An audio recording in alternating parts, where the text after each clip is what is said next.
প্রিয় শিক্ষার্থীরা, critical MCQ analysis 17 milestone কলেজের নির্বাচনী পরীক্ষা 25-এর প্রশ্নটি নিয়ে আলোচনা করব। উদ্দীপকে আমরা দেখতে পাচ্ছি একটি ফর লুপ দিয়ে একটি দুটো শর্ত দেওয়া আছে এবং উদ্দীপকের আলোকে এখানে আইসিটি লেখাটি কতবার প্রিন্ট হবে সেটি আমাদেরকে জানতে চাওয়া হয়েছে। আমরা সঠিক উত্তর পেয়েছি 3। এখন কিভাবে 3 হয় সেটি যাচাই করব। দেখো, এখানে ইনিশিয়াল ভ্যালু এর মান দেওয়া আছে 5।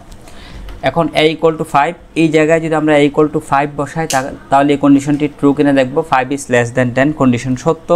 কন্ডিশন সত্য হলে যখনই এই কন্ডিশনটা ট্রু হয় তখন এই সেকেন্ড ব্র্যাকেটের যে লুপ বডি রয়েছে সেখানে প্রবেশ করে। Condition true, second bracket loop বডিতে এসে প্রিন্টএফ ফাংশনের মধ্যে আইসিটি লেখাটি দেখা গেল, এই লেখাটি একবার প্রিন্ট করবে। করার পর সে এই জায়গায় এই কন্ডিশনটি ম্যাচ করাবে ইফ a = 7 কিনা।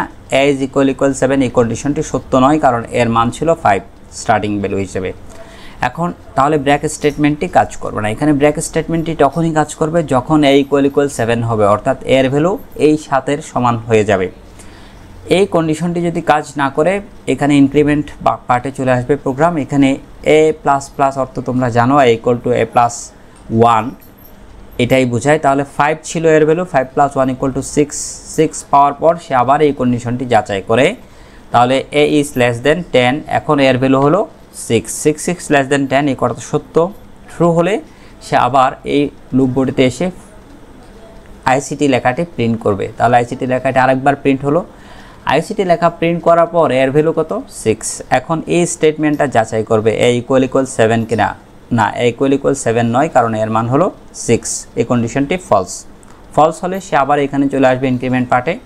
ইনক্রিমেন্ট পার্টে এসে এর ভ্যালু আবার 1 বৃদ্ধি করবে। এর ভ্যালু ছিল 6, 6 + 1 = 7 হবে। এখন 7 দিয়ে আবার এই কন্ডিশন ট্রু কিনা যাচাই করা দেখা হবে। তাহলে a is less than 10, এখানে এর ভ্যালু হয়ে যাবে 7। এই যে 7 নিয়ে আসছে সেটি 7টা এখানে বসবে। 7 is less than 10 এই কন্ডিশন ট্রু। ট্রু হলে সে আবার লুপ বডিতে এসে প্রিন্টএফ ফাংশনের কাজটি করবে। তাহলে আইসিটি লেখাটি প্রিন্ট হবে। কয়বার প্রিন্ট হলো? 3 বার। এখন দেখো এর ভ্যালু কত? 7। এখানে এই জায়গায় ইফের মধ্যে শর্ত দেওয়া আছে কি কন্ডিশন ব্রেক করার জন্য, এর ভ্যালু যখন 7 হবে তখন কন্ডিশন ব্রেক করবে। তাহলে এখন তো এর ভ্যালু 7, এই যে এর ভ্যালু 7, তাহলে 7 = 7, কন্ডিশন ট্রু। কন্ডিশন ট্রু হলে ব্রেক স্টেটমেন্টটি কাজ করবে। ব্রেক স্টেটমেন্ট যখন কাজ করবে তখন আর এখানে ইনক্রিমেন্ট পার্টও আর যাবে না এবং এর ভ্যালু বাড়তে বাড়তে 9 পর্যন্তও যাবে না। আর যদি এখানে ব্রেক ইফ দিয়ে ইফের মধ্যে শর্ত এবং ব্রেক এই দুটো স্টেটমেন্ট যদি এই শর্ত, এই কন্ডিশন এবং এই ব্রেক স্টেটমেন্ট এটি যদি কেটে দেওয়া হতো, না থাকতো, তাহলে এর ভ্যালু বাড়তে বাড়তে 9 পর্যন্ত যেত।